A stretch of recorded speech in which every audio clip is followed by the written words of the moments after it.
നവകേരള യാത്രയ്ക്കിടെ യൂത്ത് കോൺഗ്രസ് പ്രവർത്തകരെ മർദ്ദിച്ച കേസിൽ മുൻ മുഖ്യമന്ത്രിയുടെ ഗൺമാൻമാരുടെ മുൻകൂർ ജാമ്യാപേക്ഷ പരിഗണിക്കുന്നത് കോടതി നാളത്തേക്ക് മാറ്റി. പ്രതികൾ ഒളിവിലല്ലെന്നും മാജിസ്ട്രേറ്റ് കോടതിയിൽ കീഴടങ്ങി ജാമ്യമെടുക്കാൻ തയ്യാറായിരിക്കുകയാണ് എന്നാണ് SIT റിപ്പോർട്ട് നൽകിയെന്നും പ്രതിഭാഗം വാദിച്ചു. ക്രൈം നടന്ന കേസുകളിൽ അറസ്റ്റ് തടയാനാകില്ലെന്ന് ആലപ്പുഴ ജില്ലാ സെഷൻസ് കോടതി വ്യക്തമാക്കി. അശ്വിൻ പാലാഴി ആലപ്പുഴയിൽ നിന്നുണ്ട് വിവരങ്ങളുമായി. അശ്വിൻ, ഈ ഗൺമാൻമാർ ഒളിവിലാണ് എന്ന വിവരമാണ് നേരത്തെ പുറത്തു വന്നിരുന്നത്. പോലീസിന് അവരെ കണ്ടെത്താൻ കഴിഞ്ഞിരുന്നില്ല. പക്ഷേ ഇപ്പോൾ കോടതിയിൽ ഇന്നിപ്പോൾ അവരുടെ ജാമ്യഹർജി പരിഗണിക്കേണ്ടതായിരുന്നു. അത് കോടതി മാറ്റിവെച്ചിരിക്കുന്നു. എന്താണ് ഈ കാര്യത്തിൽ തീരുമാനം നാളത്തേക്ക് മാറ്റാനുള്ള കാരണം? മറ്റെന്തെല്ലാം വിവരങ്ങൾ?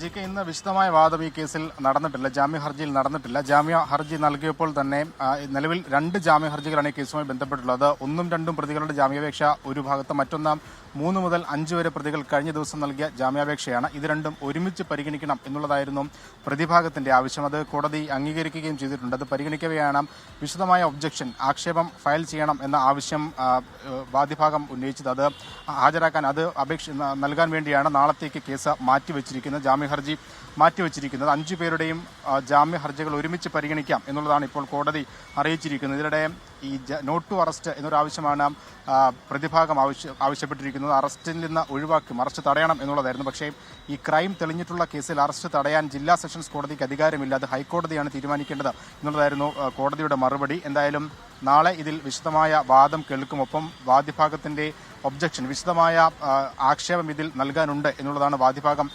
നൽകിയിരിക്കുന്നത്. നാളെ 11 മണിയോടുകൂടി ജാമ്യ ഹർജി വീണ്ടും പരിഗണിക്കും.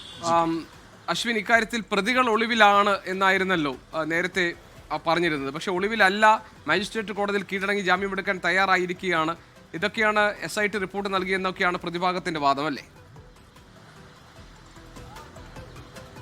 കഴിഞ്ഞ ദിവസം മജിസ്ട്രേറ്റ് കോടതിയിൽ കീഴടങ്ങി ജാമ്യം നേടാനുള്ള ഒരു ശ്രമം പ്രതികളുടെ ഭാഗത്ത് നിന്ന്, 1ഉം 2ഉം പ്രതികളുടെ ഭാഗത്തു നിന്നുണ്ടായിരുന്നു. പക്ഷേ അവർ ജാമ്യ ഹർജി നൽകി ഹാജരാകാനായി, കീഴടങ്ങാനായി കോടതിയിലേക്ക് എത്തിയപ്പോൾ തന്നെ SIT ഒരു വിശദമായ അന്വേഷണ പുരോഗതി റിപ്പോർട്ട് കോടതിയിൽ സമർപ്പിക്കുകയായിരുന്നു, മജിസ്ട്രേറ്റ് കോടതിയിൽ. ആ റിപ്പോർട്ടിൽ നരഹത്യാ ശ്രമം ഉൾപ്പെടെയുള്ള ഗുരുതരമായ ജാമ്യമില്ലാ വകുപ്പുകൾ ചേർത്തതോടുകൂടിയാണ് ഇനി കോടതിയിൽ നിന്നാൽ അറസ്റ്റിലാകാനും തുടർന്ന് റിമാൻഡിലാകാനുമുള്ള സാധ്യതയുണ്ട് എന്ന് കണക്കാക്കി ആലപ്പുഴ ജില്ലാ കോടതി വളപ്പിൽ നിന്ന് പ്രതികൾ മുങ്ങിയത്. അതിനുശേഷം ഇതുവരെ പ്രതികളെക്കുറിച്ച് വിവരമില്ല. അവരുടെ 5 പേരുടെയും മൊബൈൽ ഫോണുകൾ സ്വിച്ച് ഓഫ് ആണ്. ഇതോടുകൂടിയാണ് പ്രതികൾ ഒളിവിലാണ് എന്ന നിഗമനത്തിലേക്ക് SIT എത്തിയത്. അത് SIT വ്യക്തമാക്കിയിട്ടുണ്ട്. നിലവിൽ SITക്കുള്ളിൽ നിന്ന് തന്നെ പ്രത്യേക ഒരു സംഘത്തെ രൂപീകരിച്ച് പ്രതികൾക്ക് വേണ്ടിയുള്ള തെരച്ചിൽ ഊർജിതമാക്കിയിട്ടുണ്ട്. കേരളത്തിന് അകത്ത് മാത്രമല്ല, കേരളത്തിന് പുറത്തേക്കും ഈ പ്രതികൾക്ക് വേണ്ടിയുള്ള അന്വേഷണം ഊർജിതമായി നടക്കുന്നതിനിടെയാണ് പ്രതികൾ ഒളിവിലല്ല എന്നൊരു കാര്യം പ്രതിഭാഗം അഭിഭാഷകൻ ഇന്ന് ജില്ലാ സെഷൻസ് കോടതിയെ അറിയിച്ചിരിക്കുന്നത്. പ്രതികൾ കഴിഞ്ഞ ദിവസം നേരിട്ട് കോടതിയിൽ എത്തിയിരുന്നു ഹാജരാകാൻ. പക്ഷേ അപ്പോൾ SIT റിപ്പോർട്ട് നൽകിയത് കൊണ്ട് ഹാജരാകാൻ കഴിഞ്ഞില്ല എന്ന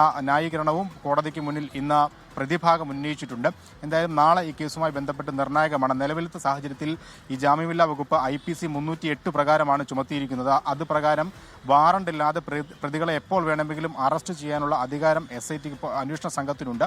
അതുകൊണ്ട് എപ്പോൾ വേണമെങ്കിലും ഒരു അറസ്റ്റ് ഉണ്ടാക്കാനുള്ള സാധ്യതയുണ്ട്. അത് നിലവിൽ മുൻകൂർ ജാമ്യ ഹർജി നൽകി എന്നൊരു പരിഗണന അതിനുണ്ടാവില്ല എന്നുള്ളതാണ് നിയമപരമായ മറ്റൊരു വശം. അതുകൊണ്ട് തന്നെയാണ് പ്രതികൾ പുറത്തേക്ക് വരാതെ ഒളിവിൽ കഴിയുന്നതും. എന്നാൽ ഒളിവിലല്ല എന്ന കോടതിയിൽ അഭിഭാഷകൻ വാദിച്ചിരിക്കുന്നതും.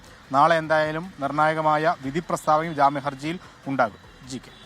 ശരി, അശ്വിൻ പാലാഴി ഞങ്ങളുടെ പ്രതിനിധിയാണ് വിവരങ്ങൾ നൽകിയത് ആലപ്പുഴയിൽ നിന്ന്.